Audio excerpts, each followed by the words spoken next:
Hi friends, இன்றைக்கி இந்த வீடியோவில் நம்ம பார்க்க போகிறது ஒரு பாசிப்பருப்பு பாயசம் ரெசிபி தான். இந்த ரெசிபி வந்து எல்லாருமே பொதுவாக அவங்க வீட்டில் பூஜையில் விசேஷ நாள் எல்லாருமே செய்யக்கூடிய ஒரு பாயசம் ரெசிபி தான்.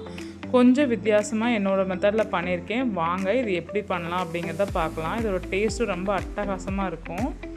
இது பண்ணுறதுக்கு ஒரு குக்கரில் 1/2 கப் அளவுக்கு பாசிப்பருப்பு, 1/4 கப் அளவுக்கு கடலைப்பருப்பு ரெண்டையும் எடுத்துகிட்டு நல்லா வாஷ் பண்ணிவிட்டு வந்துடுங்க. வாஷ் பண்ணிவிட்டு 2 கப் அளவுக்கு தண்ணி சேர்த்துக்கலாம். சேர்த்துட்டு மூடி போட்டு ஒரு 3 விசில் விட்டு எடுத்துக்கலாம்.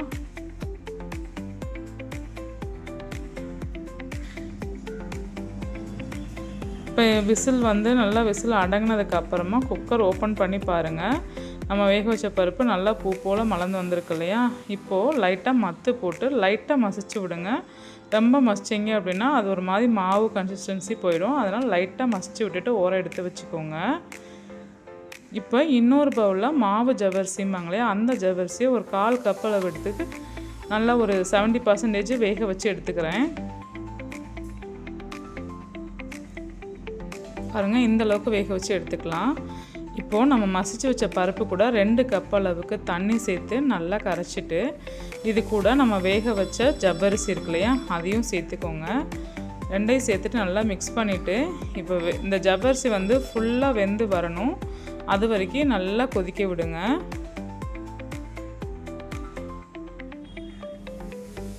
இப்போ ஜவ்வரிசி நல்லா வெந்து வந்துருச்சு. இந்த ஸ்டேஜில் நான் வந்து 1/2 கப் அளவுக்கு நாட்டு சர்க்கரை சேர்த்துருக்கேன். நீங்கள் வெல்லம் இல்லைன்னா ஒயிட் சுகர் கூட நீங்கள் ஆட் பண்ணிக்கலாம். அதே மாதிரி சுகர் அளவுமே உங்கள் ஃபேமிலியில் எவ்வளோ யூஸ் பண்ணுவீங்களோ அந்தளவுக்கு சேர்த்துக்கோங்க. எனக்கு இந்த இன்றைக்கி 1/2 கப் அளவுக்கு நாட்டு சர்க்கரையே சரியாக இருந்தது.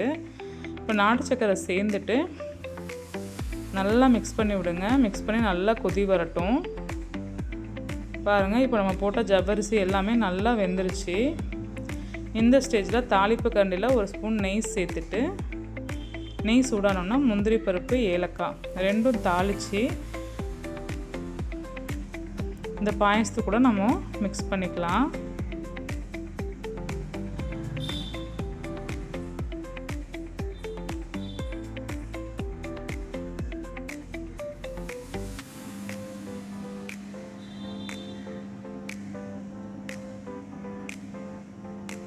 இப்போ நல்லா மிக்ஸ் பண்ணுங்கள். பாயசத்தை மிக்ஸ் பண்ணிவிட்டு, நான் வந்து இந்த ஸ்டேஜில் வந்து தேங்காய் பால் சேர்ப்பேன். அதனால் ஒரு 1/2 கப் அளவுக்கு தேங்காய் துருவல் எடுத்து, அது ஃபஸ்ட்டு பால் தேங்காய் பால் வந்து ஒரு 1/2 கப் அளவுக்கு எடுத்திருக்கேன்.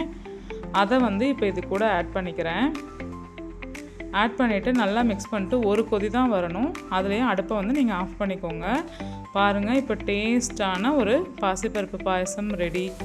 நம்ம எல்லாருமே வீட்டில் செய்யக்கூடியது தான். இது கொஞ்சம் வித்தியாசமாக இருக்கும். இது நான் சொன்ன எல்லா ஸ்டெப்புமே நீங்களும் செஞ்சு பாருங்கள். பாயசம் வந்து ரொம்ப டேஸ்ட்டாக இருக்கும். இந்த வீடியோ பிடிச்சிருந்தா வீடியோக்கு ஒரு லைக் பண்ணுங்கள், ஷேர் பண்ணுங்கள், சேனலுக்கு ஒரு சப்ஸ்கிரைப் பண்ணுங்கள்.